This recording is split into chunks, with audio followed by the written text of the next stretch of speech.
Ceci est notre Côte-Nord. Elle est le visage de nombreuses grandes familles qui sont venues il y a bien longtemps s'y installer avec le cœur plein d'espoir et un esprit d'aventure. Un vaste territoire bâti à la sueur de leur front par plusieurs générations. Une terre sillonnée par la route 138 et bordée par le fleuve Saint-Laurent. Plusieurs de ses habitants ont joint leur voix à la nôtre afin de vous chanter cet hymne de fierté. Mon nom est Émilie Lavoie et voici Histoire d'un village.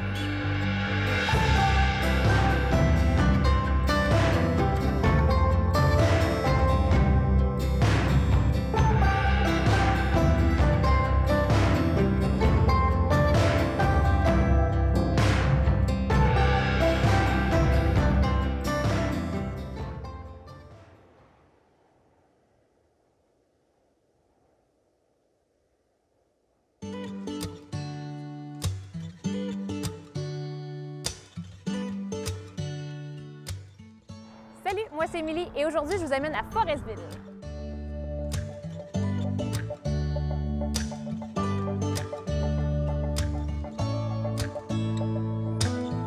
Donc là, on s'en va rencontrer M.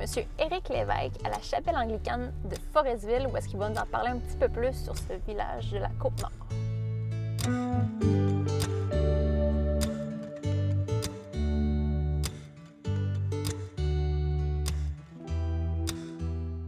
Mon nom, c'est Éric Lévesque. Je suis guide muséal pour le musée de la Petite-Anglicane, l'endroit où on se trouve présentement. Et je suis aussi agent de séjour au bureau touristique. Il y a plusieurs années, en fait, on va parler du début de Forestville, c'est 1845, pardon.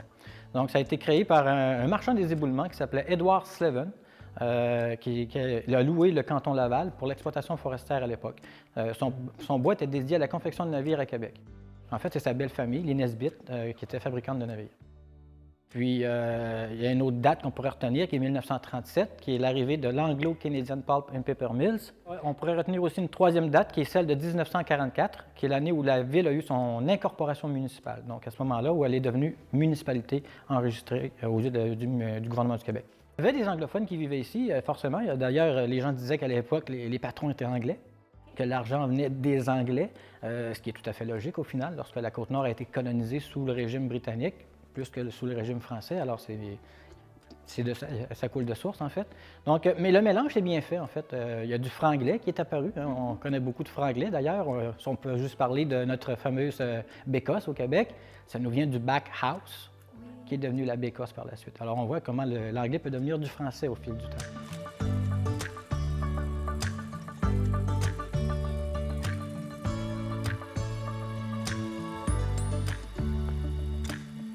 En 1849, Edward Sleven fera faillite. Son premier navire qui va quitter les berges de Saint-Louis du Saut-au-Cochon à l'époque va couler en chemin avec 3000 billes à son bord. Alors, c'était un énorme échec financier, si on veut. Et plutôt que de faire faillite, il va vendre ses limites à bois à Sir William Price.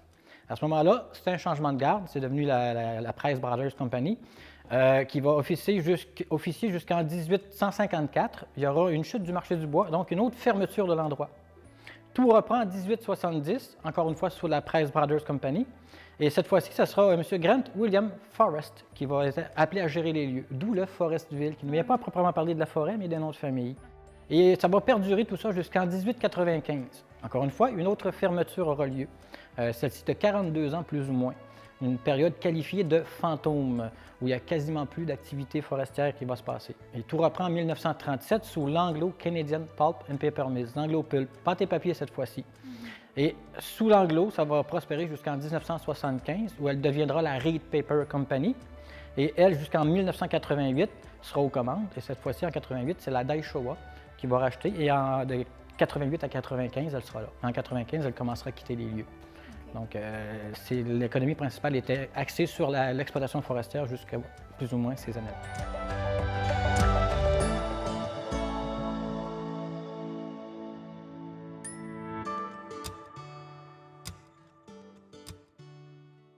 En fait, il y a eu une négociation entre la municipalité qui était Saint-Luc de Laval, qui existait depuis 1949, qui a été incorporée en 1949, et avec celle de Forestville, qui était la ville privée de la compagnie, en fait.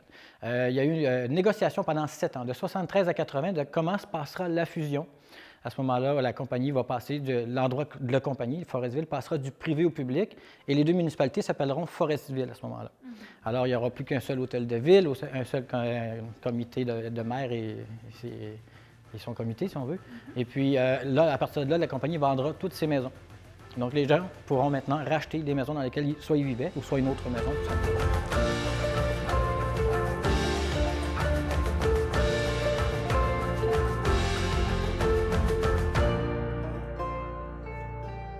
Bonjour, je me présente, Steve Dubreuil, anthropologue sétilien rattaché au musée régional pendant de nombreuses années, maintenant enseignant au cégep, et puis chercheur à la Société historique du Golfe depuis un bon bout de temps aussi. Le village de Forestville, en Haute-Côte-Nord, on parle ici d'un village d'importance, tire son nom du docteur Grant William Forrest, un personnage qui a été impliqué là, dans la gestion, l'administration de la compagnie forestière Price Brothers, fin du 19e siècle.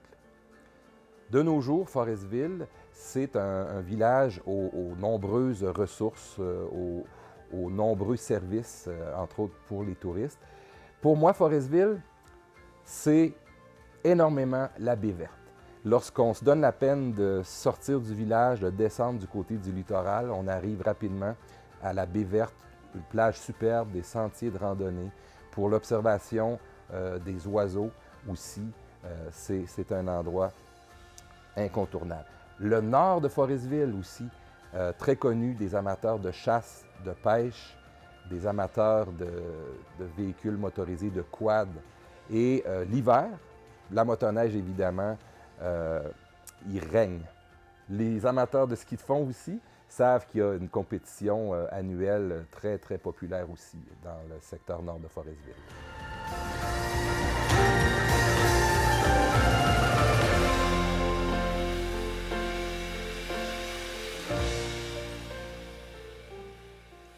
Après la Deuxième Guerre mondiale, Hydro-Québec, en 1952, va commencer des travaux préliminaires pour harnacher la rivière Berzimis, inaugurer ses premiers méga chantiers, en fait. Donc, Berzimis 1, Berzimis 2, les deux barrages, les centrales qui vont être faits de 1952 à 1959. Et à ce moment-là, il va aussi construire une ville permanente à l'époque, qui s'appelait Saint-Maurice-de-Labréville. Maurice Duplessis, premier ministre, voilà votre Saint-Maurice. Et puis, Monseigneur Napoléon-Alexandre Labrie était l'évêque du Golfe Saint-Laurent, Saint-Maurice de Labréville. Elle va ériger une ville à 84 km d'ici en forêt pour y loger les 5000 travailleurs, plus ou moins, lors de la construction des chantiers. Cette ville-là va durer jusqu'en 1974. Et en 1974, elle sera déménagée au grand complet sur Fardier et intégrée ici même dans Forestville. Alors, elle existe toujours, mais au sein de Forestville, à ce moment-là. Et l'impact que ça a eu sur l'endroit, bien, forcément, ça a profité à Forestville aussi. Il y a 5000 travailleurs en forêt. C'est une ville de transit où passent beaucoup de travailleurs. Il y a 2000 bûcherons en forêt aussi. Il y a beaucoup de gens qui passent sur la route 138, qui ne s'arrêtaient à la hauteur de Bécomo, je crois, à cette époque-là. Alors, forcément, ça a profité beaucoup à l'économie de Forestville. Forestville, dans les années 50 à 60, Forestville a doublé en population. Et Saint-Luc-de-Laval, elle, avait triplé en population.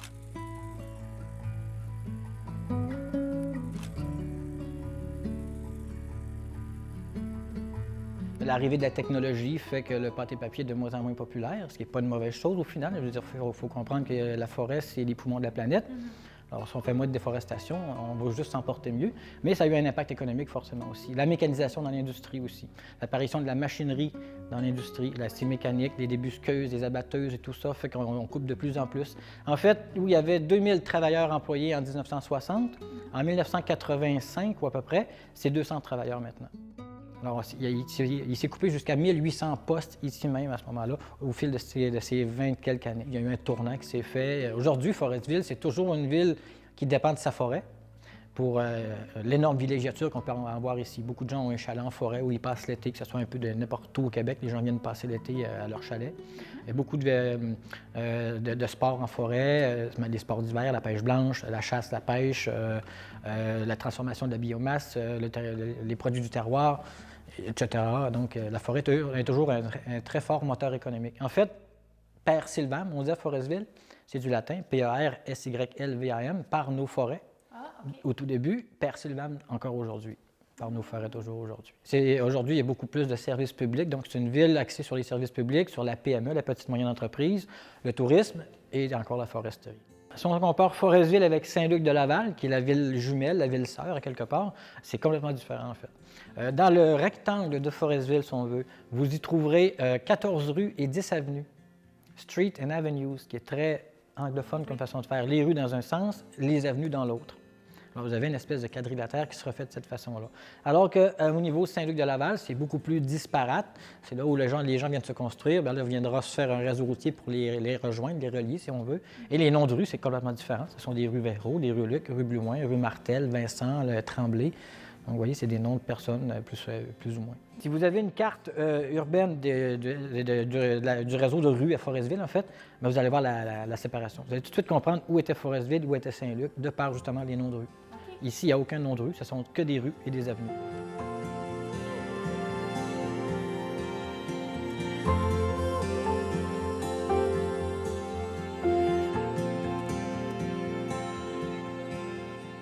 À l'époque où la compagnie vous assumait, si elle engage un arpenteur du Saguenay pour 2 semaines de contrat ici, par exemple, il ne va pas déménager ici, il n'amènera pas sa famille avec lui, il ne sera pas logé dans une maison familiale. Alors, il sera logé dans une espèce de chambre, un staff house, donc une espèce d'auberge employée. Et comme en 1980, on passe du privé au public, ça veut aussi dire qu'on va cesser d'assumer tout travailleur. Alors, à ce moment-là, on n'a plus besoin de ces bâtiments d'habitation-là. Alors, ils vont les vendre et quelqu'un a acheté le staff house. Et on a fait 2 blocs appartements qu'il a déménagé d'ici-bas sur le dessus de la côte. Nous, on l'appelle la maison presse. À l'époque, elle était appelée la maison du bourgeois. C'est la maison la plus ancienne de Forestville. C'est la seule maison qui a survécu à la période des Price, celle que je vous avais expliquée, de 1849 à 1895, sous les Price. Ils ont construit en 1872 une maison pour y habiter, y vivre. Et les autres bâtiments sont ou passés au feu ou sont tombés en déchéance pendant la période de fantôme que j'avais expliqué. Alors, c'est la seule maison qui a survécu. C'est le seul témoin de la période des 1800 sous les Price. Donc, c'est notre plus vieille maison. Sinon, les maisons ici en bas, les première, deuxième, troisième rue ici, ce sont les premières maisons qui ont été reconstruites par la compagnie Anglo-Canadian Pulp en 1937. De 37 à 42, 45, elle a construit une cinquantaine de maisons pour installer son exploitation. En fait, elle n'a pas fait de pâte et papier pendant ses 4 premières années lorsqu'elle est arrivée ici. Elle a commencé à installer son exploitation. Qui plus est, on est tombé en guerre en 1939, alors ça a compliqué beaucoup la chose.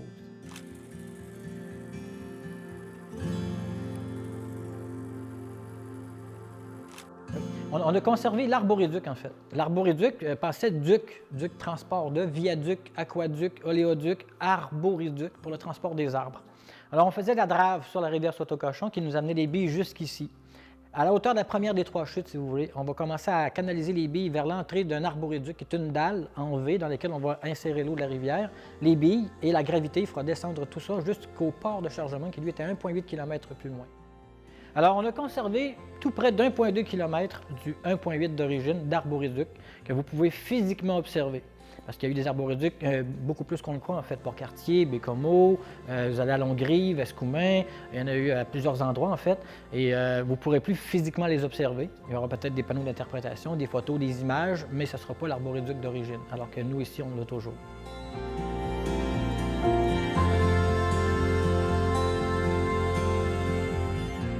Donc, on peut longer la première avenue jusqu'au Traversier aujourd'hui, qui est l'ancien quai de l'Anglo, justement. Et là, on peut longer la route et voir l'arboréduc tout du long.